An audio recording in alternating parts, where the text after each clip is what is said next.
Good morning, Little Masters, and welcome back to today's Tolkien Times. I'm the Man of the West, also from the Prancing Pony podcast. Let's get going and wrap up week 59 with Silmarillion Saturday. Now, these Saturdays are our chance to revisit the history and legends of the Elder Days from the Silmarillion, Unfinished Tales, or more. And today, we continue the Akallabeth in the Silmarillion.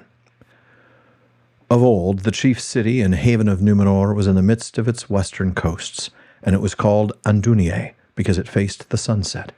But in the midst of the land was a mountain tall and steep, and it was named the Meneltarma, the Pillar of Heaven. And upon it was a high place that was hallowed to Eru Ilúvatar, and it was open and unroofed, and no other temple or fane was there in the land of the Númenóreans. At the feet of the mountain were built the tombs of the kings, and hard by, upon a hill, was Armenelos, fairest of cities, and there stood the tower and the citadel that was raised by Elros, son of Eärendil, whom the Valar appointed to be the first king of the Dúnedain. Now, Elros and Elrond his brother were descended from the three houses of the Edain, but in part also both from the Eldar and the Maiar, for Idril of Gondolin and Luthien, daughter of Melian, were their foremothers. The Valar indeed may not withdraw the gift of death which comes to men from Ilúvatar, but in the matter of the half-elven, Ilúvatar gave to them the judgment, and they judged that to the sons of Eärendil should be given choice of their own destiny. And Elrond chose to remain with the firstborn, and to him the life of the firstborn was granted. But to Elros, who chose to be a king of men, still a great span of years was allotted, many times that of the men of Middle-earth. And all his line, the kings and lords of the royal house, had long life, even according to the measure of the Númenóreans. But Elros lived 500 years, and ruled the Númenóreans 400 years and 10. Thus the years passed, and while Middle-earth went backward, and light and wisdom faded, the Dúnedain dwelt under the protection of the Valar and in the friendship of the Eldar, and they increased in stature, both of mind and body.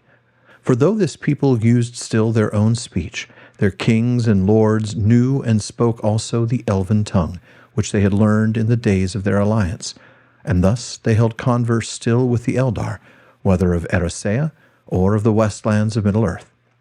And the lore-masters among them learned also the high Eldarin tongue of the Blessed Realm, in which much story and song was preserved from the beginning of the world. And they made letters and scrolls and books, and wrote in them many things of wisdom and wonder in the high tide of their realm, of which all is now forgot. So it came to pass that beside their own names, all the lords of the Númenóreans had also Eldarin names, and the like with the cities and fair places that they founded in Númenor and on the shores of the hither lands. For the Dúnedain became mighty in crafts, so that if they had had the mind, they could easily have surpassed the evil kings of Middle-earth in the making of war and the forging of weapons. But they were become men of peace. Above all arts they nourished shipbuilding and seacraft, and they became mariners whose like shall never be again since the world was diminished. And voyaging upon the wide seas was the chief feat and adventure of their hardy men in the gallant days of their youth. But the lords of Valinor forbade them to sail so far westward that the coasts of Númenor could no longer be seen, and for long the Dúnedain were content, though they did not fully understand the purpose of this ban. But the design of Manwë was that the Númenóreans should not be tempted to seek for the Blessed Realm, nor desire to overpass the limits set to their bliss, becoming enamored of the immortality of the Valar and the Eldar and the lands where all things endure. But the wise among them knew that this distant land was not indeed the blessed realm of Valinor, but was Avallonne, the haven of the Eldar upon Eressëa, easternmost of the undying lands.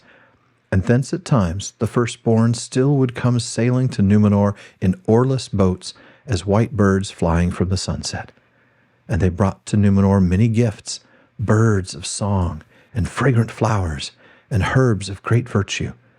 And a seedling they brought of Celeborn, the white tree that grew in the midst of Eressëa, and that was in its turn a seedling of Galathilion, the tree of Tuna, the image of Telperion that Yavanna gave to the Eldar in the Blessed Realm.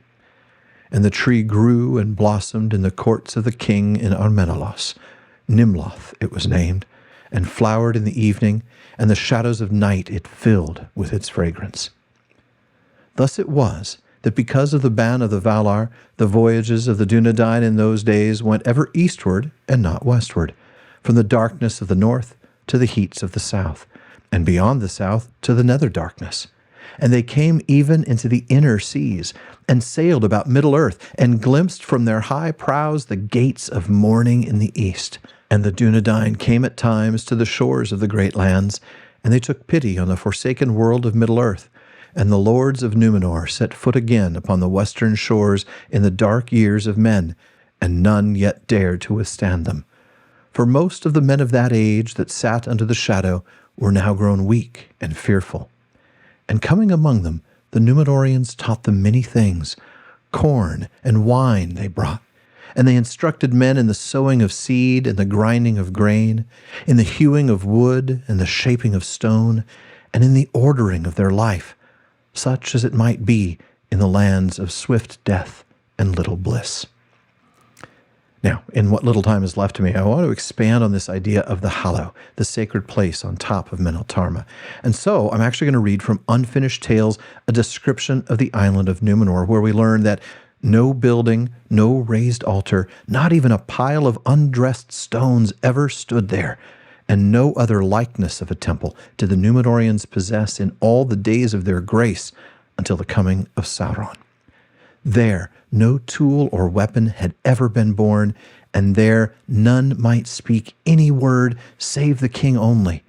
Thrice only in each year the king spoke, offering prayer for the coming year at the Eru Kierme in the first days of spring, praise of Eru Ilúvatar at the Eru Leitile in midsummer, and thanksgiving to him at the Eru Hantile at the end of autumn. And in what is genuinely more coincidence than plan, tomorrow, so this episode releases on Saturday, October 19th, so I'm talking about tomorrow, Sunday, October 20th, I'm doing a deep dive into the island of Númenor on the PPP with my co-host Don Marshall, the obscure Lord of the Rings facts guy. You should really check that out. And next week, we're going to talk about Elros's choice to be counted among men. And I'm going to share this preview with you. In The Nature of Middle-earth, edited by Carl F. Hostetter, we read something very interesting about Elros's lifespan. First, we learned that the Edain asked for two things when they were offered reward by the Valar after the fall of Thangorodrim: long life and peace. And in response, we read, peace was readily granted, long life not so readily, and only after Manwë had consulted Eru. But here's the thing.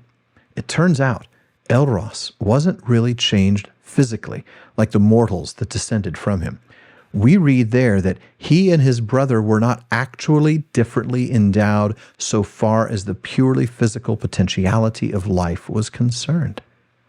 Instead, he was given what Tolkien calls the chief human characteristic, the thing that distinguishes them from the elves, the seeking elsewhither, as the Eldar called it, the weariness or desire to depart from the world.